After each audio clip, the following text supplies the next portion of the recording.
I got this Volvo, the 08 XC90. It came in on a hook, crank no start. I had a bunch of codes for ignition coil, primary circuits. Found this fuse that feeds voltage to these coils. That fuse was open, 20 amp right there, number 10.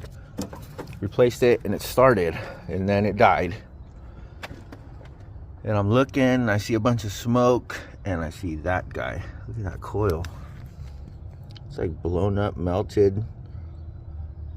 A bunch of smoke. Good thing the fuse opens and just kills this thing, because if not, that thing would probably catch on fire.